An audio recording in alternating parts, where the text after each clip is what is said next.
Hey guys, this is JP. Welcome back to my official YouTube channel AP sir English. Guys, SSC CGL mains के लिए mock test है ये 45 questions का। और ये जो क्वेश्चंस मैंने शॉर्ट आउट किए हैं, पिकअप किए हैं, सबके सब प्रीवियस ईयर एग्जाम के ही एसएससी के अलग अलग जोन्स में पूछे गए जो एग्जाम्स हैं, पेपर्स हैं, उन्हीं से मैंने शॉर्ट आउट किया, फिल्टर आउट किया है। ऐसे बहुत सारे क्वेश्चंस मैंने फिल्टर आउट किए हैं, तकरीबन आपके लगभग 500 क्वेश्चंस होंगे। मैं एक एक करके क्वेश्चन, सभी क्वेश्चंस यहाँ पे सॉल्व करा दूंगा, एक एक वीडियो बनाएंगे 45 क्वेश्चंस का डिटेल में डिस्कस करेंगे। काफ़ी कुछ सीखने को मिलेगा। अगर किसी भी क्वेश्चन में कोई डाउट रहता है फिर भी, तो फिर आप उसे कमेंट सेक्शन में मेंशन करेंगे नंबर के साथ, हम उसे डिटेल में बताएंगे। चलिए स्टार्ट करते हैं क्वेश्चन नंबर 1 से। अगर चैनल पर पहली बार विजिट करें, आपका स्वागत है। चैनल को सब्सक्राइब जरूर कर लीजिएगा, और लाइक करना ना करना ये तो आपके मन की बात है, जैसा आपको फील लगे कर दीजिएगा। चलिए स्टार्ट करते हैं क्वेश्चन नंबर 1 से। स्टार्ट करने से पहले एक चीज़ और बताऊंगा कि वीडियो की स्पीड बढ़ाकर देखिए, ताकि आपका बहुत ज़्यादा टाइम जो है खर्च ना हो, और जो ज़रूरी बातें हैं वो आपके कानों तक पहुंच भी जाएँ। चलिए स्टार्ट करते हैं क्वेश्चन नंबर 1 से। क्वेश्चन नंबर 1 में लिखा है, डायरेक्शन पढ़ना है। Select the most appropriate antonym for the highlighted word. पहला ही वर्ड हमें एंटोनिम बताना है एब्जॉल्व का। So the court absolve the defendant of all charges due to lack of evidence. Defendant का मतलब होता है one who is accused of a crime in a court of law, उसे बोलते हैं डिफेंडेंट। ठीक है। सो एब्जॉल्व का मुझे एंटोनिम बताना है। एब्जॉल्व का मतलब होता है टू सेट समवन फ्री, किसी को बाइज्जत बरी कर देना, उसे एब्जॉल्व करना बोलते हैं, दोष मुक्त करना। सो सबसे पहले एब्जॉल्व के हम सिनोनिम देख लेते हैं कुछ जरूरी। जैसे एक्विट आता है, आपने देखा होगा ना, एक्विट का मतलब होता है किसी को बाइज्जत बरी करना, ACQUIT, एक्विट करना हो जाए। एक वर्ड आपने सुन रखा होगा एक्सकल्पेट, नॉट इनकल्पेट। इनकल्पेट मतलब होता है दोष लगाना, लेकिन एक्सकल्पेट मतलब होता है दोष मुक्त करना। एक्सकल, EXCULPATE, एक्सकल्पेट हो गया। ठीक है। और भी एक वर्ड आता है, बहुत बहुत बार इंपॉर्टेंट पूछा गया है, एक्सोनरेट, है ना, माफ़ करना। एक्सोनरेट आपने वर्ड सुन रखा होगा, EXONERATE, एक्सोनरेट, है ना। सर विंडिकेट भी वर्ड आता है, इसमें सिनोनिम हो जाएगा। सो एब्जॉल्व का मुझे यहाँ पर एंटोनिम फाइंड करना था। एब्जॉल्व का मतलब था दोष मुक्त करना, तो यहाँ पर हो जाएगा दोषी बनाना या दोषी ठहराना। सो accused will be our antonym. Option number C is going to be right answer. You must go with the option number C. Accused here is going to be your right answer, accused. बाकी सारे option देख लेते हैं। Condemned का मतलब होता है निंदा करना, सेंश्योर करना, क्रिटिसाइज करना। कंडेम्ड और क्रिटिसाइज सिनोनिम हो जाएंगे। फॉरबिडन का मतलब होता है किसी को भूल जाना, ऐसे बोलते नहीं, फॉरबिड कर जाना। फॉरगिव का मतलब होता है माफ़ करना, लेकिन फॉरबिडन का मतलब होता है फॉरबिड कर गया, है ना। सॉरी, फॉरबिड का मतलब होता है मना करना किसी को ना। जैसे फॉरबिड का मतलब होता है नॉट टू अलाउ। फॉरबिड का मतलब क्या है? Not to allow, not to allow इस टाइप में। सो फॉरबिड यहाँ पर थर्ड फॉर्म लिखी है, forbid, forbid, forbidden. So forbid का मतलब होता है मना करना। सो क्वेश्चन नंबर 1 का जो आंसर होगा एक्यूज्ड होगा। एक्यूज्ड इसका एंटोनिम हो जाएगा एब्जॉल्व का। एब्जॉल्व का मतलब होता है दोष मुक्त करना, और एक्यूज्ड का मतलब होता है दोषी ठहराना। सो एक दूसरे के एंटोनिम होंगे। आगे बढ़ते हैं, क्वेश्चन नंबर 2 देखते हैं। Select the grammatically correct sentence. Second number हमें बताना है इसमें कौन सा ग्रामेटिकली करेक्ट सेंटेंस है आउट ऑफ 4 सेंटेंसेस। चलिए देखिए, लिखा है शी केप्ट अलॉट। यहाँ पर ये दो जो डिटर्मिनर आप देख लीजिएगा, एक वर्ड होता है ना अलॉट, अलॉट, या फिर बोल सकते हो लॉट्स ऑफ। ये दो डिटर्मिनर ध्यान दीजिएगा, या तो अलॉट या तो फिर लॉट्स ऑफ। ये हम आ लॉट्स नहीं बोलते हैं, ध्यान दीजिएगा। और अगर अकेला हमारे पास लॉट आया है तो ये अकेला नहीं आता है, बिल्कुल आर्टिकल एक आता है, यानी आ ए के साथ आता है। तो ये ध्यान दीजिएगा, यहीं पर ध्यान रखना। अब थोड़ी सी और बात जरा सुन लीजिए। आ लॉट लिखें या फिर लॉट्स लिखें, इसके साथ जो हमारे पास नाउन आते हैं वो काउंटेबल भी आ सकता है और अनकाउंटेबल नाउन भी आ सकता है। अब आपको पता है जो अनकाउंटेबल नाउन आता है वो तो हमेशा सिंगुलर होता है, लेकिन जो काउंटेबल नाउन यहाँ पर आएगा वो हमेशा प्लूरल आएगा, याद रखिएगा। ठीक है। तो अब जरा देखेंगे, अगर ये डिटर्मिनर बन रहे हैं तो, अगर ये प्रोनाउन बन रहे हो तो, प्रोनाउन का मतलब जब प्रोनाउन बनेंगे तो टोटल और पार्ट को रिप्रेजेंट करेंगे, है ना। यानी ये पार्ट को रिप्रेजेंट करेंगे और टोटल को अपने टोटल के अकॉर्डिंग रिएक्ट करेंगे। सो यहाँ पर देखो लिखा है she kept a lot of rule. अब देखो लॉट ऑफ लिखा है, अ लॉट, इसके बाद रूल नहीं, रूल्स होना चाहिए था। सो ऑप्शन नंबर इसलिए फर्स्ट गलत हो गया। सो ऑप्शन नंबर सेकंड लिखा है सी केप्ट। अब देखो यहाँ पर लॉट आया है केवल, यहाँ पर लॉट नहीं होना चाहिए था, या तो लॉट्स कर देते तब सही हो सकता था, या तो अलॉट कर दें तब सही हो गया। सो ऑप्शन नंबर सेकंड भी गलत हो गया। ऑप्शन नंबर थर्ड में सी केप्ट अलॉट। अब देखो अलॉट ऑफ रूल्स भी बिल्कुल सही है, यहाँ पर रूल्स लिखा है और बिल्कुल सही है। In her life due to which she is flourishing today, है ना। उसने बहुत सारे रूल्स अपना रखे थे अपनी लाइफ में, इसलिए आजकल वो क्या कर रही है, फ्लरिशिंग कर रही है ना, यानी सक्सेस है, सफल है। Fourth option number third is going to be right answer, C is going to be right answer, है ना। ठीक है, option number C is going to be your right answer. Option number C is going to be right answer. आगे बढ़ते हैं, question number D में क्यों गलत है, she kept the lot, the lot कोई वर्ड नहीं होता, ठीक है। हालांकि एक बार ध्यान दीजिएगा, लॉट के मतलब एक और चीज़ होती है जहाँ से पब्लिक पार्किंग होती है, यहाँ पर देखा होगा ना पार्किंग लॉट लिखा होता है, तो वो लॉट अलग होता है। यहाँ पर लॉट डिटर्मिनर और प्रोनाउन के रूप में भी यूज किया जाता है, ये लॉट अलग है। सो मैंने समझा दिया है आपको, दो वर्ड है यहाँ पर, एक होता है अलॉट और एक होता है लॉट्स ऑफ, याद रखना। आगे बढ़ते हैं, क्वेश्चन नंबर थर्ड, सेकंड का आंसर जो हो जाएगा वो सी हो जाएगा। She kept a lot of rules in her life due to which she is flourishing today. आगे बढ़ते हैं, क्वेश्चन नंबर थर्ड देखते हैं। थर्ड में लिखा है फिलर से बात कर रही है, soon, soon after the doctor gave her the next dash of the medicine the patient began to dash. अब यहाँ पर डोज की बात की जा रही है, मेडिसिन की बात की जा रही है तो डोज। अब डोज की जो स्पेलिंग होती है DOSE, इसका मतलब होता है अमाउंट ऑफ मेडिसिन, है ना। एन अमाउंट ऑफ मेडिसिन, जो आपको बोलते हैं हिंदी में खुराक बोलते हैं, सो इसकी हिंदी बोलती है खुराक और इसको इंग्लिश में बोलते हैं एन अमाउंट ऑफ मेडिसिन, ठीक है, जो दी जाती है प्रिस्क्रिप्शन के बाद डॉक्टर लिखता है। सो यहाँ पर तो डोज आएगा DOSE वाला। अब यहाँ पर जो लिखा है बिगैन टू डोज, इसका मतलब यहाँ पर थोड़ा सा ना फीलिंग ऑफ स्लीपी हो जाएगा, जैसे स्लीपी नींद आनी है, नींद आना था, ठीक है। तो यहाँ पर डोज की स्पेलिंग क्या हो जाएगी, option number C is going to be right answer, ठीक है, डोज एंड डोज, ठीक है, ये option number C is going to be right. तो पहला डोज जो लिखा है ये खुराक है, दूसरा डोज मतलब होता है टाइप ऑफ स्लीपी बोल सकते हैं ना, फीलिंग ऑफ स्लीपी। इसे आप इडियोमेटिक एक्सप्रेशन में बोल सकते हो 40 विंग्स, है ना, टेक 40 विंग्स, सो डोज हो जाएगा। So option number C is going to be right answer. आगे बढ़ते हैं, क्वेश्चन नंबर फोर्थ देखते हैं। The actress is very dash and takes pride in her appearance all time. So यहाँ पर बड़ा अच्छा सेंटेंस है, माफ़ कीजिएगा दोस्त, थोड़ा सा डिस्टर्बेंस है। चलिए स्टार्ट कर, तो आगे बढ़ते हैं, क्वेश्चन नंबर फोर्थ से देखते हैं। The actress is very dash, है ना, समझिएगा थोड़ा क्वेश्चंस को, थोड़ा सा डिस्टर्बेंस रहता है क्योंकि घर में बना रहा हूँ वीडियो एक ऐप के थ्रू। धीरे धीरे जब आप लोग सब्सक्राइब कर लेंगे, नंबर्स हमारे बढ़ जाएंगे, तो हम चैनल भी बना लेंगे और अपना सेटअप ना बना लेंगे, एक ऑफिस बना लेंगे। ये आप सब आपके सपोर्ट से ही होगा।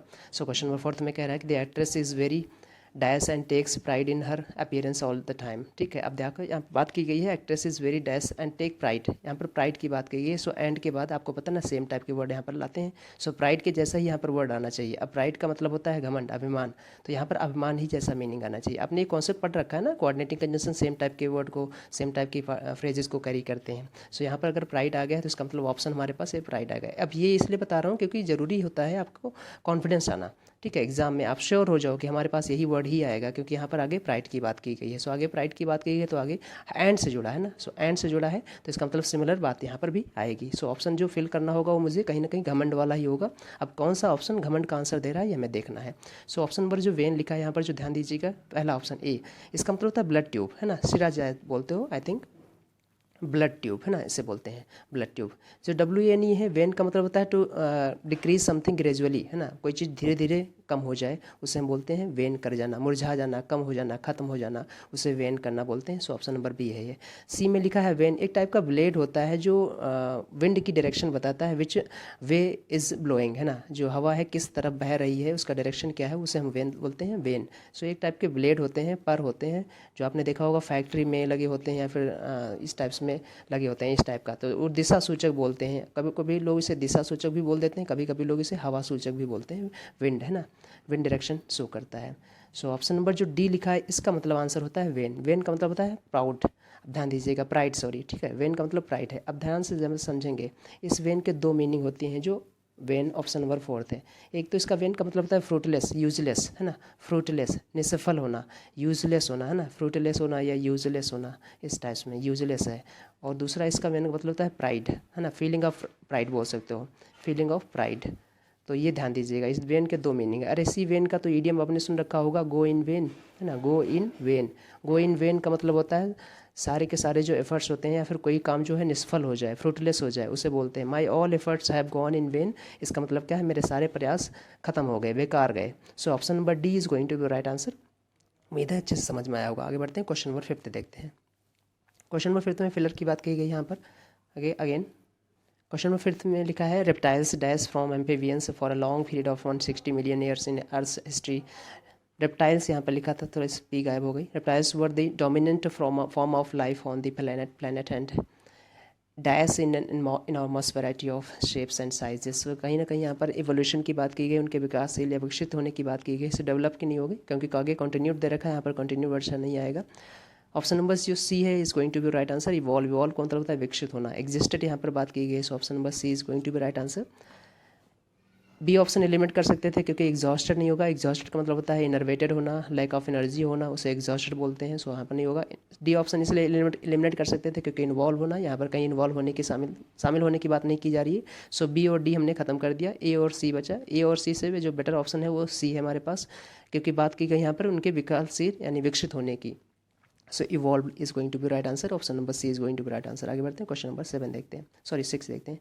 The mistake that these couples made was not spending enough time seriously planning for a life time together in marriage. So यहाँ पर बात की गई है कौन सी मिस्टेक की बात की गई है। मिस्टेक के लिए बेसिकली जो वर्ड हम लगाते हैं आपने देखा होगा एग्रीजियस, है ना। एग्रीजियस, एग्रीजियस का मतलब होता है ना, आप बोल सकते हो फ्लैग्रेंट टाइप की मिस्टेक, बहुत ही बड़ी मिस्टेक बोल सकते हो, है ना। जैसे आप हिडियस बोल सकते हो, बड़ा क्राइम। सो एग्रीजियस मिस्टेक के लिए लगाई जाती है, तो यहाँ पर ध्यान देना मिस्टेक एग्रीजियस मिस्टेक है। तो the egregious mistake these couples made was not spending enough time seriously planning for life time together in marriage. So option number D is going to be right answer, egregious. बाकी option देख लेते हैं, आप देख सकते हो sporadic का मतलब होता है ना इरेगुलर, कोई चीज़ जो अनियमित हो, समय समय पर मतलब रुक रुक कर होते रहे, उसे बोलते हैं इरेगुलर, है ना। स्पोरेडिक बोलते हैं। छिटपुट आपने सुन रखा होगा ना हिंदी में, ओकेजनल सुन रखा होगा ना, OCCASIONAL, ओकेजनल सुन रखा होगा। कंटिन्यूअल सुन रखा होगा, कंटिन्यूअल, सॉरी ठीक है, कंटिन्यूअस नहीं, कंटिन्यूअल, ठीक है। कंटिन्यूअस इसका अपोजिट हो जाएगा, कंटिन्यूअल हो जाएगा। आपने इरेगुलर सुन रखा होगा ना, आपने स्पोरेडिक सुन रखा होगा, आपने स्पैस्मोडिक सुन रखा होगा, स्पैस्मोडिक। जितना ज़्यादा आप वोकैब स्ट्रॉन्ग रखेंगे आपके ना अंडरस्टैंडिंग उतनी अच्छी रहेगी। सो स्पोरेडिक के आपको सुनने मिल गए। क्रेडुलस का मतलब जानते हो ना, क्रेडू से बना है। क्रेडू का मतलब होता है वन हुई इजीली बिलीव्स, है ना, जो आसानी से विश्वास कर ले, उसे बोलते हैं क्रेडुलस। कहीं ना कहीं गलिबल टाइप का ही जैसा होता है, गलिबल, है ना, GULLIBLE, गलिबल टाइप का। नाइफ टाइप का आपने सुन रखा होगा ना, नाइफ टाइप का होता है इस टाइप्स में। सो ये क्रेडुलस इंसान होते हैं। इनिग्मेटिक मतलब होता है पजल्ड होना, जानिए कि बहुत ज़्यादा कन्फ्यूजी आ जाना, बोल सकते नहीं। इनिग्मेटिक, एनिग्मा से बना है, आपने सुन रखा होगा ना, इनिग्मा से। इनिग्मा मतलब होता है कोई चीज़ ऐसी जो बहुत ही रहस्यमयी हो, मिस्टीरियस हो, है ना, परप्लेक्सिंग हो, परप्लेक्सिंग हो। इक्विवोकल, हाँ इस वर्ड पर ध्यान दीजिएगा, इक्विवोकल, EQUIVOCAL। इक्विवोकल का मतलब होता है जो आसानी से समझा ना जा सके, उसे इक्विवोकल बोलते हैं, ठीक है। आपसे एक इडियोमेटिक एक्सप्रेशन में बोल सकते हो, as clear as mud, as clear as mud. मैं अपनी तरफ से भरपूर कोशिश करूंगा कि आपको डिटेल में इन्फॉर्मेशन दूं और उससे रिलेटेड जो पॉइंट है वो भी मैं बताता चलूं, ताकि आपका काफ़ी फ़ायदा मिले वीडियो को देखने का।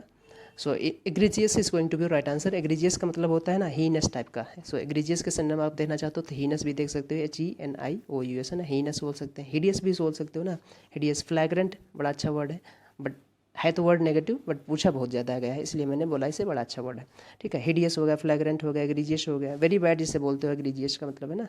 सो यहाँ पर ग्लेरिंग भी बोल सकते हो, बट थोड़ा सा ग्लेरिंग जो है पॉजिटिव नेगेटिव दोनों में जाता है। ग्लेरिंग मतलब भयावह टाइप का लगता है जो। So option number D is going to be right answer. आगे बढ़ते हैं, क्वेश्चन नंबर 7 देखते हैं। 7 में लिखा है कि his dash violation of the moral code of conduct was. अब देखो हमें वायलेशन से पता चला कि यहाँ पर जो बात की गई है कहीं ना कहीं नेगेटिव की बात की गई है, moral of code of conduct की बात की गई है। Was to dash to be forgiven, है ना, जो भूला नहीं जा सकता था। सो यहाँ पर टू लिखा है, नेगेटिव वर्ड है ना, ध्यान दीजिएगा। सो भूला नहीं जा सकता था, तो यहाँ पर क्या होगा, फ्रेगरेंट मीन्स खुशबू होगी, यहाँ पर पॉजिटिव वर्ड नहीं आएगा, नेगेटिव वर्ड आएगा, और यहाँ पर भी नेगेटिव वर्ड आएगा। सो फ्रेगरेंट तो खुशबू होती है, ये वर्ड नहीं होगा। आउटरेजियस मीन्स भड़काऊ होता है ना, कोई चीज़ आउटरेजियस होती है, भड़काऊ होती है। Option number B is going to be right answer, flagrant. Flagrant egregious का सिनोनिम है, सो यहाँ पर फ्लैग्रेंट वायलेशन होता है ना, आउटरेजियस, सो दूसरा ऑप्शन हो जाएगा। सो 7 नंबर का जो ऑप्शन हो जाएगा बी हो जाएगा, flagrant and outrageous. So option number B is going to be right answer. Obscure का मतलब होता है धुंधला, और आउटस्टैंडिंग का मतलब जानते हो, शानदार जबरदस्त। मैग्निफिसेंट का मतलब शानदार जबरदस्त, आउटलैंडिश जानते हो। So option number B is going to be right answer, option number 7 number का बी। आगे बढ़ते हैं, क्वेश्चन नंबर 8 देखते हैं। 8 में लिखा है हमें इनकरेक्टली स्पेल्ड वर्ड बताना है, हमें इनकरेक्टली स्पेल्ड वर्ड बताना है किसका, वंदे मातरम अपॉइनेंट, ठीक है। अपॉइनेंट का मतलब होता है टाइप ऑफ, बोल सकते हो which arouse a type of sad feeling, है ना, उसे बोलते हैं पॉइनेंट। मार्मिक वर्ड सुन रखा होगा, है ना, मार्मिक, है ना। जैसे आपने देखा होगा कभी कभी कुछ मूवी देखो या कोई सॉन्ग देखो तो अंदर से ना रोना टाइप का आ जाता है ना, आंसू आंसू आ जाते हैं, उसे पॉइनेंट बोलते हैं। बड़ा ही मार्मिक है, मार्मिक वर्णन बोलते हैं कुछ लोग, सो पॉइनेंट बोलते हैं। पॉइनेंट की स्पेलिंग बिल्कुल सही लिखी है, यहाँ पर लिखा है इज़ ऑब्वियसली की भी स्पेलिंग लिखी सही है, एंड इंडिस्प्यूटेबली, अब देखो इंडिस्प्यूटेबली की यहाँ पर जो स्पेलिंग लिखी है वो गलत है, premier national song of India. अच्छा, बहुत अच्छा लिखा गया है। Vande Mataram a poignant poem is obviously and indisputably the premier national song of India. Premier song है नेशनल इंडिया का ना, मतलब भारतीय का, भारत का। सो नेशनल सॉन्ग है ये हमारे पास, और इस पे हमें गर्व है। सो यहाँ पर हमें कौन बताना है कि कौन सा ऑप्शन जो है वो इनकरेक्टली स्पेल्ड किया गया है, ये हमें बताना है। सो यहाँ पर आंसर क्या होगा, इंडिस्प्यूटेबली होना चाहिए। तो डिस्प्यूटेबली में ई नहीं होगा, यहाँ पर ए होना चाहिए था, ये ध्यान दीजिए। इनडिस्प्यूटेबल होता है ना, इनडिस्प्यूटेबल आपने सुन रखा होगा ना, इनडिस्प्यूटेबल है ना। इनडिस्प्यूटेबल का मतलब वही होता है जो इनकंट्रोवर्टिबल होता है, इनकंट्रोवर्टिबल। कुछ अच्छे वर्ड होते हैं जो बहुत बार पूछे गए हैं, इनकंट्रोवर्टिबल। स्पेलिंग बोल देता हूँ, INCONTROVERTIBLE है ना, BLE, इसे इनकंट्रोवर्टिबल बोलते हैं। आप इसे इररिफ्यूटेबल बोल सकते हो ना, हाँ इररिफ्यूटेबल भी बोल सकते हो, क्या बोल सकते हैं, इररिफ्यूटेबल, इररिफ्यूटेबल है ना, इररिफ्यूटेबल भी बोल सकते हो। सो ये all these are synonyms of indisputable है ना, और इंडिस्प्यूटेबल में जो ई नहीं होगा यहाँ पर ए हो जाएगा। सो स्पेलिंग यही एरर है, option number C sorry option number second is going to be right answer, indisputable ही होना चाहिए था। आगे बढ़ते हैं, क्वेश्चन नंबर 9 देखते हैं। 9 में फाइंड करना है, सेंटेंस इंप्रूवमेंट की बात की गई है। द कंपनी डू नॉट, अब आपको पता है कंपनी, तो SBA वाला सिंपल सा रूल हो गया, subject verb agreement. Company singular है तो डू तो कभी नहीं आ सकता है, नेगेटिव आया है तो प्रेजेंट का है तो डज नॉट हो जाएगा। अब डज नॉट जहाँ भी है देख लो आंसर, ऑप्शन नंबर सेकंड यानी B is going to be right answer. ठीक है, बाकी सारे ऑप्शन गलत हैं। डिड नॉट नहीं होगा यहाँ पर, डिड के साथ ब्रोक्ड भी नहीं आता है, डू डज डिड के बाद यहाँ पर बेस फॉर्म आती है, ये भी गलत है। तो देख लीजिए तो गलत ही है। डू नॉट ब्रेक्स नहीं हो सकता है क्योंकि इनका बियॉन फॉर्म आती है, और डू भी नहीं आएगा क्योंकि यहाँ पर कंपनी सिंगुलर है। ये सब बातें आप देखिएगा। डिड नॉट ब्रोकन देखो कहीं से भी नहीं हो सकता है। सो ये तो आपके लिए आसान है। So option number B is going to be right answer. आगे बढ़ते हैं, क्वेश्चन नंबर 10 देखते हैं। 10 में लिखा है select the grammatically correct sentence as there was no place in the first compartment. अब देखो जहाँ पर कुछ वर्ड्स होते हैं, जैसे आपने सुन रखा होगा रूम है ना, आपने सुन रखा होगा आपने यहाँ पर प्लेस सुन रखा होगा, और आपने स्पेस सुन रखा होगा। अब देखो मैं आपको बता देता हूँ, अदरवाइज डिटेल आप डिटेल में जान ही लेंगे। स्पेस दो मीनिंग होती है, एक तो अंतरिक्ष होता है, और दूसरा स्पेस का मतलब हो सकता है ना, आप बोल सकते हो एन एक्सटेंट ऑफ एरिया और सरफेस, बेसिकली जो वैकेंट हो या फिर ऑक्यूपाइड हो उसे स्पेस बोलते हैं। और जो प्लेस होता है, प्लेस के लिए सेंस में आप लगा सकते हो कि प्लेस कैसे बोलेंगे, तो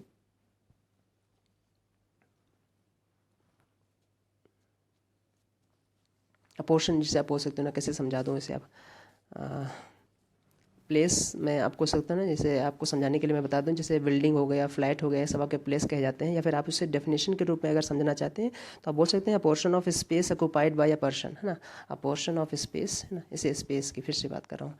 आप प्लेस की मीनिंग क्या हो जाएगी, प्लेस की हिंदी मीनिंग आप बोल सकते हो ना, जैसे आप बिल्डिंग के रूप में यहाँ कहीं रहते हो वो आपका प्लेस होता है, फ्लैट जहाँ पर रहते हो वो आपका प्लेस होता है। सो अगर आप इसे इंग्लिश में डेफिनेशन को डिफाइन करेंगे, सो आप बोल सकते हैं पोर्शन ऑफ स्पेस है ना, अ portion of space occupied by a person thing, basically flat हो गया, उसे हम प्लेस बोलते हैं। अगर रूम बोलें तो आप रूम को बोल सकते हो कि रूम जो है वो एन एक्सटेंट ऑफ स्पेस होता है अवेलेबल फॉर सम एक्टिविटी, उसे बोलते हैं ना an extent of space available for some activity for somebody और समथिंग, उसे हम रूम बोलते हैं। There is that means there is no room in my car, car में बताना है तो वहाँ पर कोई एक्टिविटी बैठने उठने के लिए रूम नहीं है, सो वहाँ पर रूम बोलेंगे। स्पेस नहीं है वहाँ पर रूम बोलेंगे। सो कार में स्पेस नहीं है, रूम बोलेंगे, there is no room in my car. तो यहाँ पर समझिएगा। सो ये उम्मीद है यहाँ पर आंसर सो हमारा हो जाएगा, ऑप्शन नंबर रूम वाला ही सही होता है, ऑप्शन नंबर ए सही हो जाएगा। There as there was no room in the first compartment he moved to the second one है ना, he move to the second one होगा यहाँ पर। आगे बढ़ते हैं, देखते हैं।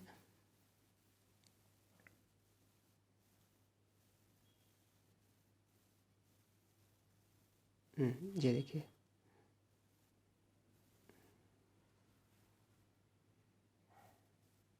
देखो क्या लिखा है, ऑप्शन नंबर पहला यानी कि ऑप्शन नंबर ए ही होगा, 10 का ए ही होगा आंसर हमारे पास। बाकी देखो लिखा है यहाँ पर स्पेस लिखा है भी गलत हो जाएगा, सीट लिखा है भी गलत हो जाएगा, जो लिखा था वो गलत था क्योंकि यहाँ पर प्लेस की बात की गई थी है ना। So option number A is going to be right answer, room ही आंसर होगा। आगे बढ़ते हैं, क्वेश्चन नंबर 11 देखते हैं। 11 अगेन हमारे पास इंप्रूवमेंट का है, और इंप्रूवमेंट में हमें देखना है कौन सा ऑप्शन सही है। देखिए कितना आसान है, यहाँ पर लिखा है whoever is chosen as the new chief it is. अब आपको पता है इट इज़ तो नहीं आएगा क्योंकि यहाँ पर हु आया, हु के लिए हु हम तब लगाते हैं, जैसे आपने वर्ड सुन रखा होगा ना, हु और हुम। आपको पता है ना, हु जो है वो पर्सन के लिए लगाते हैं सब्जेक्ट बनाने के लिए ना, सब्जेक्टिव केस में, और हुम लगाते हैं पर्सन के लिए ऑब्जेक्टिव केस में है ना। सो ऑब्जेक्टिव केस में अब इसी हु से और हुम से बना है हु एवर। ठीक है। हु एवर ये हमारे पास इंडेफिनिट रिलेटिव प्रोनाउन इसे कहा जाता है ना, indefinite relative pronoun. Indefinite relative pronoun का मतलब होता है कि इनसे पहले इनका एंटीसीडेंट नहीं आया होगा, ठीक है। तो इन्हें हम हु एवर बोलते हैं। हु एवर ये हमारा सब्जेक्टिव रोल प्ले करेगा और हुम एवर जो है वो हमारा ऑब्जेक्टिव रोल प्ले करेगा, ठीक है। जो जहाँ जहाँ पर हमें ऑब्जेक्ट की रिक्वायरमेंट पड़ेगी वहाँ पर हम हुम एवर लगाएंगे, जहाँ पर हमें सब्जेक्ट की रिक्वायरमेंट पड़ेगी वहाँ पर हम हु एवर लगाएंगे। जैसे फॉर एग्जाम्पल मैं बोल सकता हूँ समझाने के लिए आपको कि हु एवर इज़ इलेक्टेड है ना will serve of term of 5 year है ना, ऐसा टाइप बोल सकते हैं ना। जो भी इलेक्ट किया जाएगा वो 5 साल तक टर्म जो है वो सर्व करेगा 5 साल का। सो यहाँ पर हु एवर इज़ बोलेंगे, ठीक है। अभी इज़ इसलिए क्यों बोल रहे हैं क्योंकि यहाँ पर इज़ इलेक्टेड जैसे मैं बोल दिया, तो इज़ के बाद इसके पहले यहाँ पर हु एवर लगाना पड़ेगा क्योंकि इज़ यहाँ पर जो है वर्ब है, वर्ब को चाहिए सब्जेक्ट, तो हु एवर हो जाएगा। लेकिन अगर मैं ऐसे बोलूँ हुम एवर यू इलेक्ट, अब यहाँ पर मैंने लिखा है यू इलेक्ट, अब यू इलेक्ट लिखा तो सब्जेक्ट तो हमने यू लगा ही दिया, इलेक्ट मेन वर्ब लगा दिया। अभी सेलेक्ट वर्ब का ऑब्जेक्ट नहीं होता है तो होम एवर लिख दो, क्या लिखेंगे होम एवर। सो यहाँ पर जरा समझ में आया होगा आपको कि whoever is chosen as the new chief, it is नहीं होगा यहाँ पर, फिर लाइकली टू कंटिन्यू, यानी इट इज़ तो सुपरफ्लस है, यहाँ पर नहीं होना चाहिए। अब इट इज़ जैसा कोई भी वर्ड नहीं आना चाहिए क्योंकि ये पूरी की पूरी बात ही अगला सर्व करने का काम करेगी, है ना। ये नाउन फ्रेज बना रही है इस टेस्ट में, समझिएगा। तो ऑप्शन नंबर जो लिखा है whoever is chosen as the new chief, they are, they नहीं होगा, गलत हो जाएगा, ठीक है। अगला लिखा है होम एवर इज चूजन, अब देखो इज चूजन में होम एवर नहीं होगा क्योंकि ऑब्जेक्टिव केस है तो होम तो नहीं होगा, क्योंकि इस वर्ब का ऑब्जेक्टिव केस होम नहीं हो सकता है, सब्जेक्टिव केस हु होना चाहिए था, तो ये गलत हो जाएगा।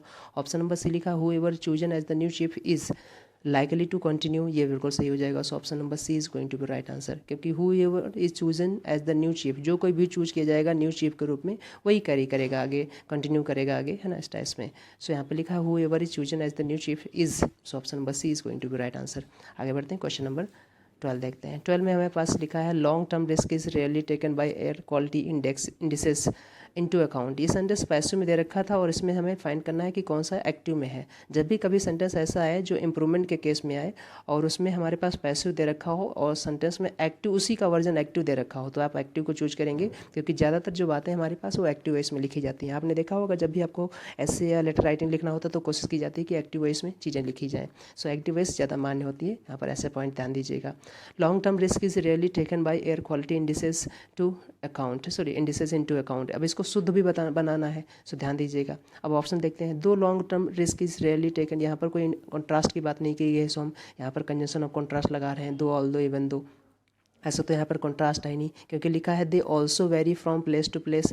ये ऑल्सो लिखा है मतलब इसकी जैसी ही बात यहाँ पर बतानी है, कॉन्ट्रास्ट तो बताना नहीं है, इसमें कॉन्ट्रास्ट है नहीं, ठीक है। तो इसका मतलब यहाँ पर जो होगा वो दो ऑल दो वाला आंसर तो नहीं होगा, दो ऑल दो ये नहीं होगा। अब रियली से सेंटेंस आपको पता है हार्डली स्कार्सली रियली से जब सेंटेंस से स्टार्ट करते हैं तो इन्वर्जन तो लगाते हैं, लेकिन इन्वर्जन लगाते हैं यहाँ पर हेल्पिंग वर्ब आई, बट ये सब्जेक्ट के अकॉर्डिंग आती है इंडिसेस, इंडिसेस प्लूरल है तो यहाँ पर डू होना चाहिए था, ये भी गलत हो जाएगा। और यहाँ पर भी कोई कंजंक्शन ऑफ कॉन्ट्रास्ट नहीं है, ठीक है। So option number C is going to be right answer. Air quality indices really take long term risk into account, they also vary from place to place. Option number C is going to be right answer. जो लिखा था वो गलत है, गलत नहीं है actual में, उसका इंप्रूवमेंट हमारे पास सी है, ठीक है। So air quality indices rarely take long term risk into account. They also vary from place to place. Vary का मतलब होता है ना अलग अलग, मतलब वेरी करना इस टाइप में, प्लेस टू प्लेस बोलते हैं ना उसे। So option number C is going to be right answer. आगे बढ़ते हैं, क्वेश्चन नंबर 13 देखते हैं। 13 में हमारे पास एरर डिटेक्शन है और लिखा है the following sentences have been divided into 4 segments, ठीक है, have been divided into 4 segments, identify the error and select the correct option. So यहाँ पर हमें एक एक करके एरर डिटेक्शन है क्वेश्चन नंबर 13 से। 13 में लिखा है I can attend classes on every Saturday too, ठीक है, हम अटेंड कर सकते हैं हर सैटरडे को भी। प्रोवाइडेड इफ़, अब आपको पता है यहाँ पर एक कंजंक्शन होता है ना प्रोवाइडेड, इसे सबऑर्डिनेटिंग कंजंक्शन बोलते हैं। प्रोवाइडेड दैट बराबर इफ़ होता है, ठीक है, प्रोवाइडेड दैट बराबर इफ़ होता है। अभी दोनों के दोनों सबऑर्डिनेटिंग कंजंक्शन है, दोनों में से कोई एक चूज करेंगे। प्रोवाइडेड के साथ इफ़ नहीं लगाते हैं, या ध्यान दीजिएगा। अब जब भी ऐसा पॉइंट आए, जब भी कभी ऐसा केस आए कि दोनों पार्ट में सेंटेंस करेक्ट करने से सेंटेंस सही होने लगे तो हमेशा सेंटेंस लेटर पार्ट को सही करिएगा, लेकिन ध्यान रखिएगा ग्रामेटिकली लॉजिकली सही होना चाहिए।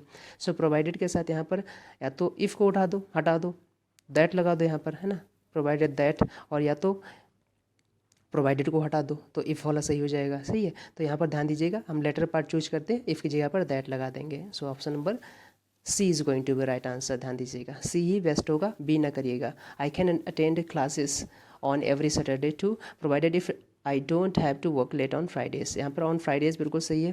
फ्राइडेज मतलब ऑन फ्राइडेज का मतलब होता है एवरी फ्राइडे, ध्यान दीजिए। ऑन फ्राइडेज हो गया तो इसका मतलब है एवरी फ्राइडे। ऑन सैटरडेज का मतलब एवरी सैटरडे इस टाइप में। ऑन संडेज का मतलब है एवरी संडे। तो यहाँ पर तो सही लिखा है। सो यहाँ पर क्या हो जाना चाहिए, तो दैट होना चाहिए, प्रोवाइडेड दैट। बशर्ते हिंदी में बोलते हो ना, बशर्ते मैं तुम्हारे साथ चलूँगा, बशर्ते पार्टी दो, इस टाइप से बोलते हो ना। सो आगे बढ़ते हैं, क्वेश्चन नंबर 14 देखते हैं। If I was the prime minister of the country I would make economic growth. आपको पता नहीं सेमी क्लोज कंडीशन है हमारे पास। सेमी क्लोज कंडीशन में ये जो वॉज लगा है ये हमारे पास सब्जेंटिव मोड की वर्ब हमें चाहिए यहाँ पर, क्योंकि जो सब्जेंटिव मोड की वर्ब होती है वो वर्ब होती है वर, WERE वर। और इसे हम तब यूज करते हैं प्रेजेंट के किसी ऐसे एक्शन को रिप्रेजेंट करने के लिए जो हाइपोथेटिकल हो, हमारे हिसाब से मनगढ़ंत हो, ना होने वाला हो, इमेजिनरी हो। तो यहाँ पर हम चाहिए वर, वॉज नहीं। वॉज तो फैक्ट बताएगा पास्ट में, लेकिन वर लगाएंगे, ठीक है। I were. So if I were the prime minister of the country I would make. अब आपको पता है इधर वर लगाएंगे तो इधर वुड के साथ, कुड के साथ है ना, मेक लगाते हैं, V1 फॉर्म लगाते हैं, ये भी सही है। सो ऑप्शन नंबर 14 का फर्स्ट होगा, वॉज की जगह पर वर हो जाएगा। इफ़ आई वर, ये तो सभी को आता होगा। आगे बढ़ते हैं, क्वेश्चन नंबर 15 देखते हैं। 15 में लिखा है we can not postpone discussion on this issue. हम इस इशू पर डिस्कशन पोस्टपोन नहीं कर सकते हैं। Although it is urgent, although या फिर रीज़न है क्योंकि ये बहुत अर्जेंट है। सो ऑल्दो तो कंजंक्शन ऑफ कॉन्ट्रास्ट होते हैं। कंजंक्शन ऑफ कॉन्ट्रास्ट यहाँ पर नहीं लगाएंगे, रीज़न लगाएंगे। रीज़न के लिए आप सिंस लगा दो, बिकॉज लगा दो, एज लगा दो, ठीक है। तो यहाँ पर बिकॉज लगा दो, बिकॉज, ठीक है, बिकॉज। सो बिकॉज आपका कंजंक्शन है और बिकॉज ऑफ प्रपोजिशन है, ठीक है। जैसे आपने देखा होगा दो, ऑल्दो, इवन दो का ये कंजंक्शन है और इनके इक्विवेलेंट प्रपोजिशन जो होते हैं वो हमारे पास डिस्पाइट या इन स्पाइट ऑफ होते हैं। जैसे बिकॉज कंजंक्शन है, बिकॉज ऑफ प्रपोजिशन है, इन केस कंजंक्शन है, इन केस ऑफ प्रपोजिशन है। तो ये भी पॉइंट याद रखिएगा, ठीक है। कहाँ पर कंजंक्शन लगना है, कहाँ पर प्रपोजिशन लगना है, ये सब के सब सबऑर्डिनेटिंग कंजंक्शन होते हैं हमेशा, और क्लॉज को जोड़ते हैं, ध्यान रखना। ठीक, तो यहाँ पर क्या लगाएंगे, ऑल्दो तो नहीं लगेगा। ऑल्दो कंजंक्शन ऑफ कॉन्ट्रास्ट होता है, यद्यपि मीनिंग देता है, ठीक है। सो अगर यहाँ पर कैन नॉट ना होकर कैन होता तो हम यहाँ पर ऑल्दो लगा सकते थे, लेकिन यहाँ पर सेंटेंस ऑलरेडी नेगेटिव है, सो ये रीज़न बताएगा। और ये रीज़न हमारे पास इसलिए से क्योंकि मैटर अर्जेंट है, क्योंकि मैटर अर्जेंट है, या फिर ये बहुत ज़्यादा इशू जो है अर्जेंट है, इसलिए हम पोस्टपोन नहीं कर सकते हैं डिस्कशन को। तो यहाँ पर क्या लिखा है, रीज़न और रिजल्ट को रिप्रेजेंट करना है, कॉज और इफेक्ट को रिप्रेजेंट करना है। सो यहाँ पर क्या हो जाएगा, ऑल्दो ना हटाकर बिकॉज लगा दो, सिंपल बिकॉज, है ना, या बिकॉज लगा दो, सिंस लगा दो, एज लगा दो। तो यहाँ पर बिकॉज लगा दो। हालांकि डिफरेंस है बिकॉज, सिंस, एज में, मैंने आपको क्लास में बताया डिटेल में, इन तीनों में डिफरेंस है कहाँ पर कैसा लगाएंगे, लेकिन यहाँ पर आप बिकॉज लगा दो, ठीक है, बिकॉज। आगे बढ़ते हैं, क्वेश्चन नंबर 16 देखते हैं। टू एल्डरली जेंटलमैन, आपको पता है एल्डरली एडजेक्टिव है, ध्यान दीजिए, एल्डर से बना है। Elderly gentleman told that the rather improbable, है द रैदर नहीं होता है, आर रैदर होता है, ठीक है, आर रैदर। ये तो सिंपल से आर्टिकल वाली एरर हो गई, और ये स्ट्रक्चर वाली एरर हो गई, आर रैदर होता है, द रैदर नहीं, are rather. So option number B is going to be right answer 16 का। 17 बढ़ते हैं। You can take a horse, ठीक है, to the water but you can not make it to drink. बड़ा अच्छा सेंटेंस है। यहाँ पर टू ड्रिंक नहीं होना चाहिए था, क्योंकि आपने देखा होगा कुछ वर्ब्स होती हैं। सो ऑप्शन नंबर 17 का सी हो जाएगा सही।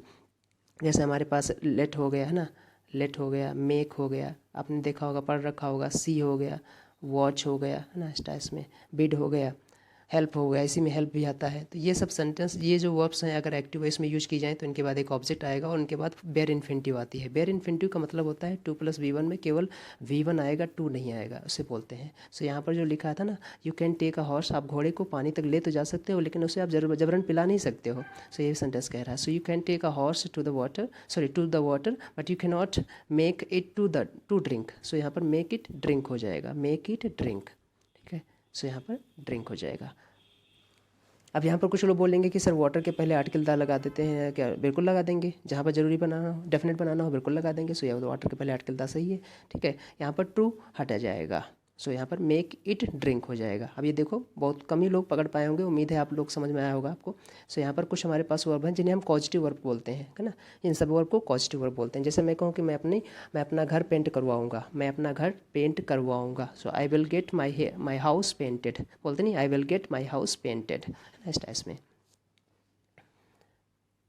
तो यहाँ पर क्या है, मेक के बाद यहाँ पर ऑब्जेक्ट आया है, तो यहाँ पर बेयर इन्फिनिटिव आएगी। टू ड्रिंक में केवल ड्रिंक आएगा, टू नहीं आएगा। उम्मीद है समझ में आया होगा। आगे बढ़ते हैं, क्वेश्चन नंबर, अच्छा इसको और डिटेल में अगर देखना चाहो तो देख सकते हैं, बता सकते हैं। जो मैंने बताया अभी, लेट, मेक, सी, वॉच, हेल्प, है ना, अगर इनका यूज हम एक्टिव वेस में करते हैं तो बेयर इन्फिनिटिव लगाते हैं, लेकिन अगर इन्हीं वर्ब का यूज हम पैसिव वेस में करते हैं तो फुल इन्फिनिटिव लगाते हैं। ये आपको रिमाइंड मैंने करा दिया, या रिविजन आपका करा दिया।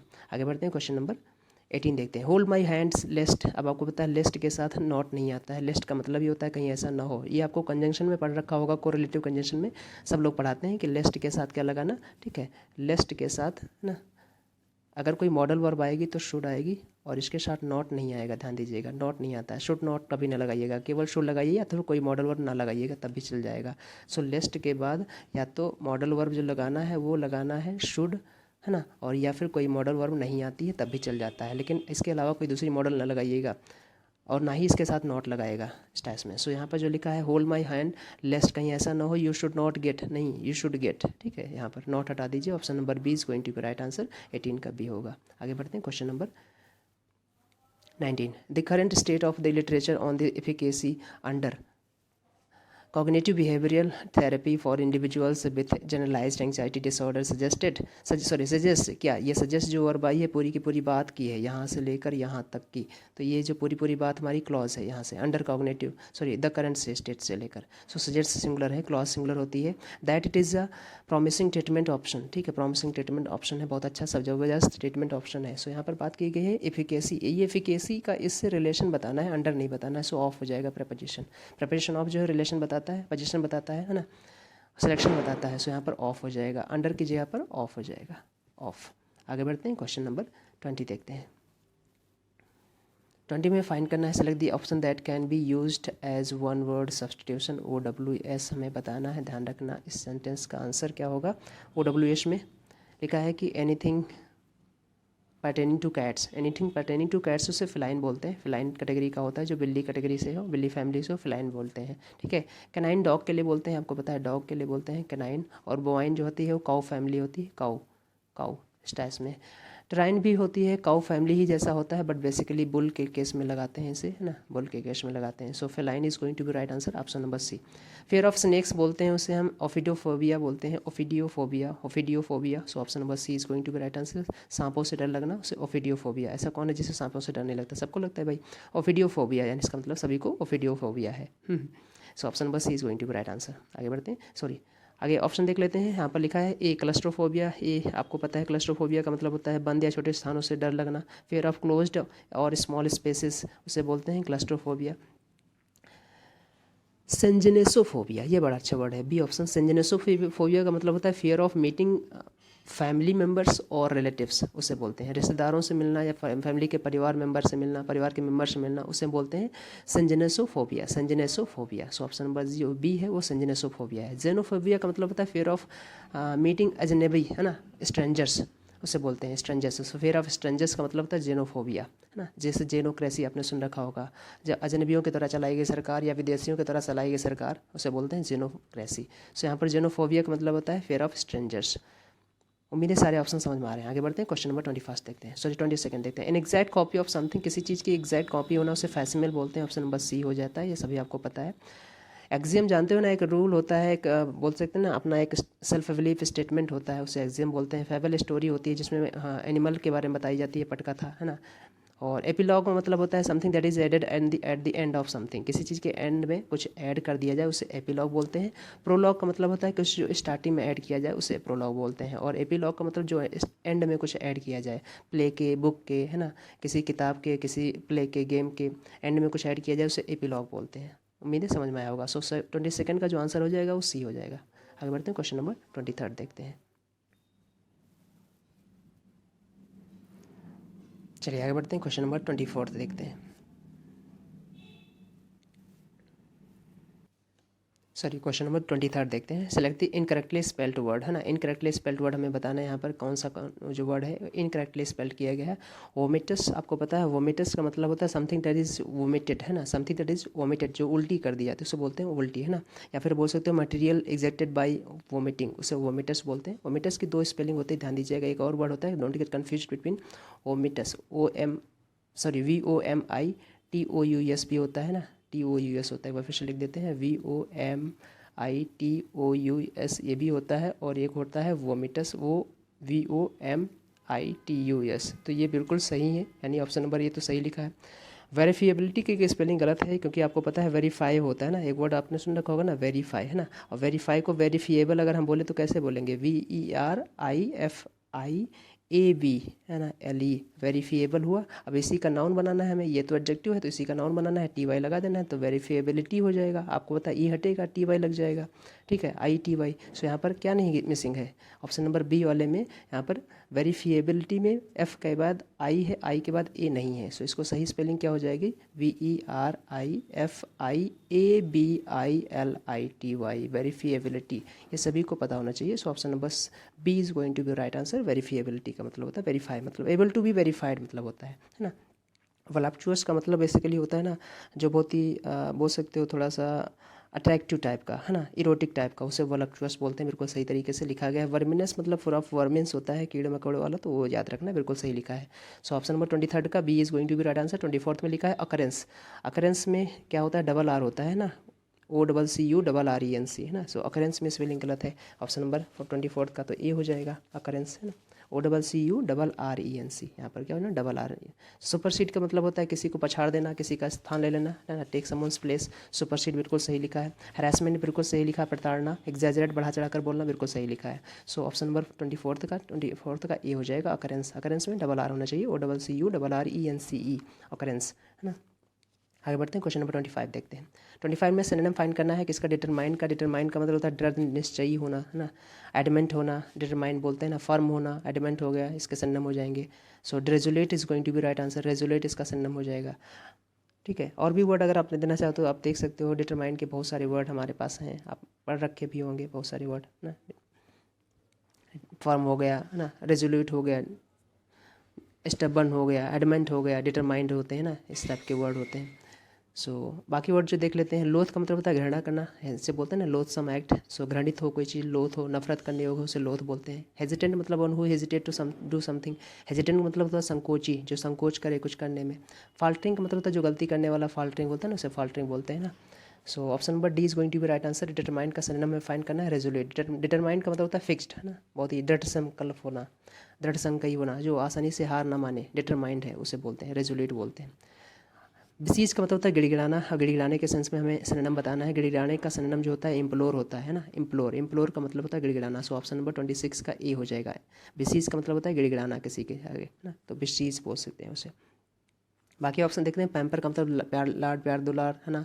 बिक्विथ का मतलब होता है दे देना किसी को, बेसिकली प्रॉपर्टी के सेंस में लगाते हैं है ना, बिक्विथ कर देना। इम्पार्ट का मतलब होता है नॉलेज देना है ना, ज्ञान देना, इन्फॉर्मेशन देना, उसे नॉलेज बोलते हैं ना, इम्पार्ट बोलते हैं। I am imparting my knowledge to you है ना, इस टाइप में, सो इम्पार्ट बोलते हैं। सो बेसिस का सिनोनिम में फाइंड करना था, ऑप्शन नंबर ए हो जाएगा, इम्प्लोर। बेसिस मीन्स होता है गिड़गिड़ाना किसी के आगे, चिरौरी मिनती करना, उसे बोलते हैं। इम्प्लोर का मतलब भी वही होता है, गिड़गिड़ाना, चिरौरी मिनती करना। आगे बढ़ते हैं, क्वेश्चन नंबर 27 देखते हैं। 27 में फाइंड करना हमें एंटोनिम, और एंटोनिम किसका फाइंड करना है, अले का। अले का मतलब होता है किसी चीज़ को शांत करना। अब शांत करने के लिए हमें यहाँ पर एंटोनिम फाइंड करना है। शांत का मतलब होता है किसी चीज़ को पैसिफाई करना, मॉडिफाई करना। सो मॉडिफाई इसका सिनोनिम हो जाएगा। मिटिगेट इसका सिनोनिम हो जाएगा ना। सिंप्लीफाई भी कहीं ना कहीं इसका सिनोनिम हो सकता है, बट ध्यान दीजिए, सिंप्लीफाई का मतलब किसी चीज़ को सरल बना देना। सो एले का मतलब होता है किसी चीज़ को शांत करना है ना, मतलब कम करना, शांत करना, उसे बोलते हैं एले। मिटिगेट इसका सिनोनिम हो जाएगा। मॉडिफाई इसका सिनोनिम हो जाएगा। अस्वेज इसका सिनोनिम हो जाएगा, ठीक है। So aggravate is going to be your right answer. यहाँ पर एंटोनिम फाइंड करना है अल्वे का, अल्ले का एग्रावेट हो जाएगा, ठीक है। जैसे एले का सिनोनिम बोल सकते हो एग्जैसरवेट। एग्जैसरवेट है ना, एग्जैसर का मतलब होता है जब सिचुएशन बहुत ज़्यादा ख़राब हो जाए, उसे बोलते हैं। एग्रावेट का भी मतलब होता है बढ़ा चढ़ा, ठीक है, मतलब सिचुएशन ख़राब करना, बढ़ाना चढ़ाना नहीं। बढ़ाने चढ़ाने के लिए तो एग्जैजरेट लगाते हो, बट एग्रावेट लगाते हो बेसिकली प्रॉब्लम या समस्या को और ज़्यादा बढ़ाने लगाते थे ना। जब समस्याएं और ज़्यादा बढ़ जाए तो उसे एग्रावेट कर गई है ना। समस्या ही पहले थी और ज़्यादा बढ़ गई तो एग्रावेट कर गई, एग्जैसरवेट कर गई। सो एले का एंटोनिम हो जाएगा एग्रावेट। एले का मतलब होता है कुछ कम करना, अच्छे के सेंस में है ना, बढ़िया करना, शांत करना। और एग्रावेट का मतलब बढ़ाना, उसे बोलते हैं। रिलक्टेंट का मतलब होता है अनविलिंग टू डू समथिंग, कुछ जो संकोची हो है ना, जो हेजिटेंट हो, रिलक्टेंट हो। सो एंथुजियास्टिक इसका एंटोनिम हो जाएगा, ऑप्शन नंबर ए हो जाएगा 28 का is going to be enthusiastic. बड़ा ही आसान है। सो रिलक्टेंट का मतलब होता है अनविलिंग टू डू समथिंग, जो अनिच्छुक हो, इसका सिनोनिम अनविलिंग हो जाएगा ना, और इसका एंटोनिम विलिंग हो जाएगा। सो एंथुजियास्टिक का सिनोनिम विलिंग हो जाएगा। ये सब सुनते रहिएगा, आगे बढ़ते हैं। ब्यूटीफुल जानते ही हो, ओबीडियंट जानते ही हो, डिस्परेट जानते हो, बहुत ही जो कुछ करने के लिए बहुत ज़्यादा लालायिक होना है ना, डिस्परेट मूव बोलते हैं, डिस्परेट होना। आगे बढ़ते हैं, क्वेश्चन नंबर 29 देखते हैं। 29 में हमें फाइंड करना है एंटोनिम अगेन अनब्रिडल्ड का। अनब्रिडल्ड का मतलब होता है लगाम रहित होना, है ना। ब्रिडल का मतलब लगाम लगाना, कंट्रोल करना।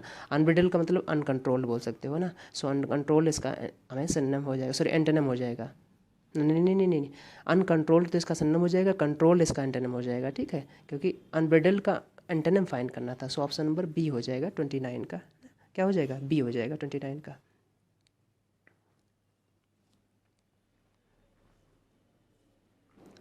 कंट्रोल्ड, है ना। अनब्रिडल्ड का मतलब क्या है? कंट्रोल। सो यहाँ पर क्या ले जाएगा? कंट्रोल। अनकंट्रोल तो इसका सिनोनिम हो जाएगा। डेलिबरेट का मतलब जानबूझकर किया गया, अग्रीड में तो जानते ही हो।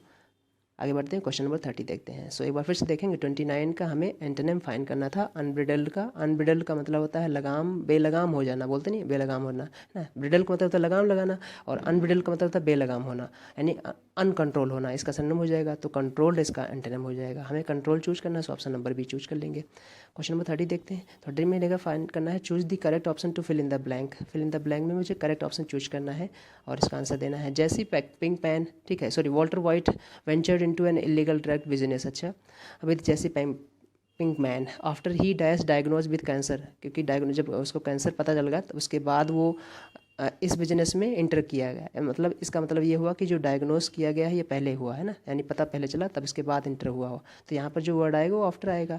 आफ्टर, सॉरी आफ्टर लिखा ही है यहाँ पर, इसका मतलब ये हमारा सेंटेंस पास्ट इंडिफिनिट टेंस में, तो ये पास्ट परफेक्ट में होना चाहिए, है ना। किस में होना? आफ्टर के बाद पास्ट परफेक्ट होना चाहिए। अगर उससे पहले पास्ट इंडिफिनिट है तो यहाँ पर पास्ट परफेक्ट लगाएंगे, हैड बिन हो जाएगा, ठीक है, had been.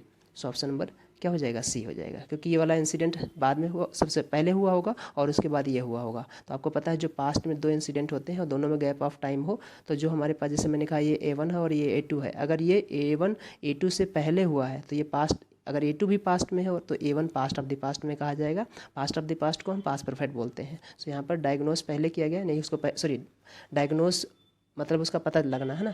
Diagnose with cancer, उसको कैंसर का जब पता चला तब वो वेंचर इस बिजनेस में इंटर कर गया।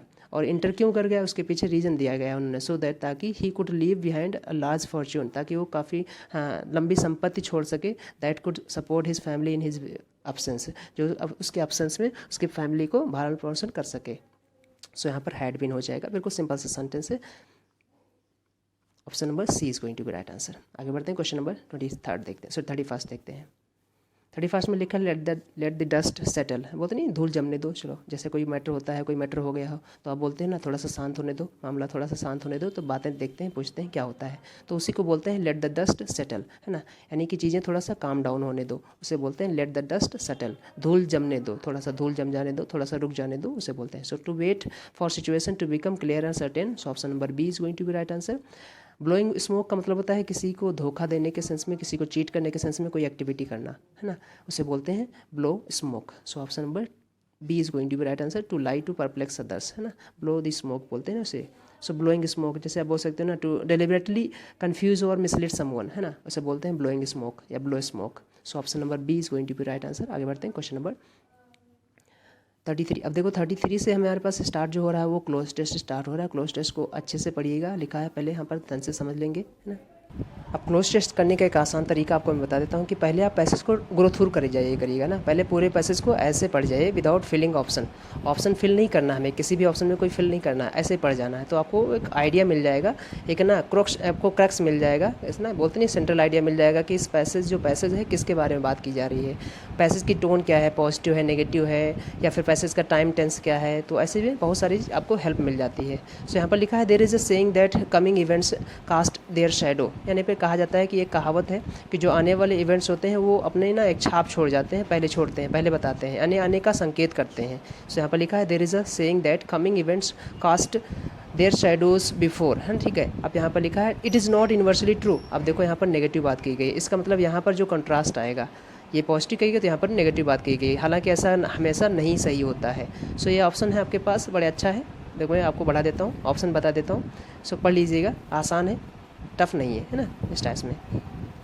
एक बार फिर से देख लेते हैं, यहाँ पर पढ़िएगा देयर इज अ सेइंग से, और धीरे धीरे करके मैं इसको स्क्रॉल डाउन करता हूँ, आप इसे पढ़ते रहिएगा।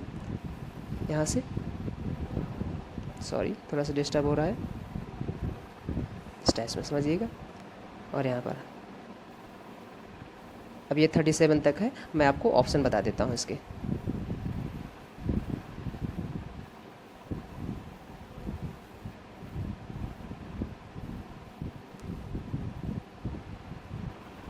अब देखिए 37 में जो 33 से होगा ना, तो 33 में जो हमारे पास हो जाएगा वो हाउएवर हो जाएगा, क्योंकि कॉन्ट्रास्ट की बात वहाँ पर की गई है, सो ऑप्शन नंबर डी हो जाएगा हाउएवर।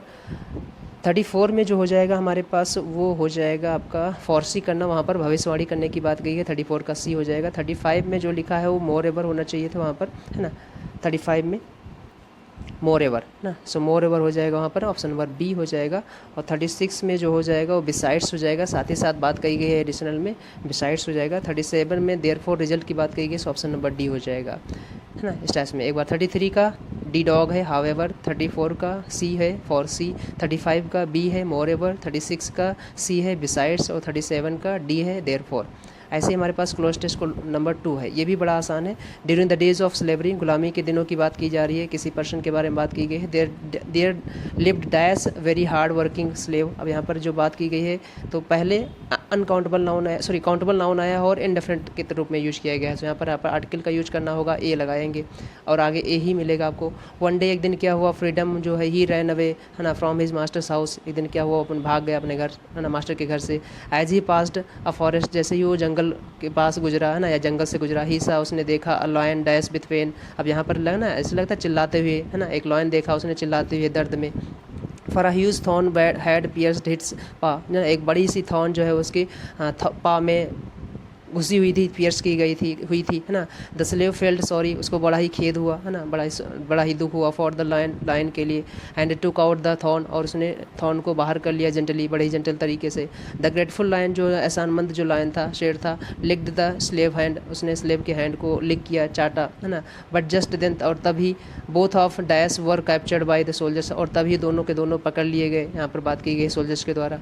द किंग ऑर्डर, लेकिन फिर राजा ने ऑर्डर दिया, लेट द रनवे स्लेव, जो भगोड़ा स्लेव था उसको क्या किया जाए, thrown in front of hungry lion, है ना, से भूखे शेर के आगे फेंक दिया जाए, ये बात की गई है। But when the slave was thrown in front of the lion, लेकिन जैसे ही स्लेव जो है वो लायन के आगे फेंका गया, उसी लायन के, the lion licked him, lion ने उसे चाटा, and quietly sat beside him, और उसके बगल में बैठ गया। द अमेज्ड किंग हस्ड, जो आश्चर्यचकित राजा था उसने पूछा द रीज़न, कारण क्या था, है ना, कारण क्या है। द स्लेव टोल्ड, जो गुलाम था उसने बताया दैट द किंग एवरीथिंग, उसने राजा को सब कुछ बताया। The king pardon the slave, जो किंग ने उसे माफ़ कर दिया, है ना, पार्डन का मतलब माफ़ कर देना स्लेव को। The lion was also freed, है ना, और लायन को भी फ्री कर दिया गया, छोड़ दिया गया। And sent to the forest, और जंगल भेज दिया गया। सो सिंपल सा सेंटेंस था, इसे पढ़ लीजिएगा। तो एक स्टोरी बेस पे है, मैं आपको आंसर बता देता हूँ। 38 का आंसर जो हमारे पास हो जाएगा वो ए हो जाएगा, आप देख लीजिएगा, है ना। अगर आप इसकी PDF चाहते हैं तो आप PDF भी आप हमारे टेलीग्राम चैनल ज्वाइन कर लीजिएगा, वहाँ पर मिल जाएगी। सो यहाँ पर 38 का आंसर जो हो जाएगा वो ए हो जाएगा, 38 का आंसर हो जाएगा वो ए हो जाएगा, ऑप्शन नंबर 3 हो जाएगा। और 39 का जो आंसर हमारे पास हो जाएगा वो टू गेन हो जाएगा ना, टू गेन, भाग गया था स्लेव, किस लिए भाग गया था, फ्रीडम के लिए, तो टू गेन फ्रीडम हो जाएगा।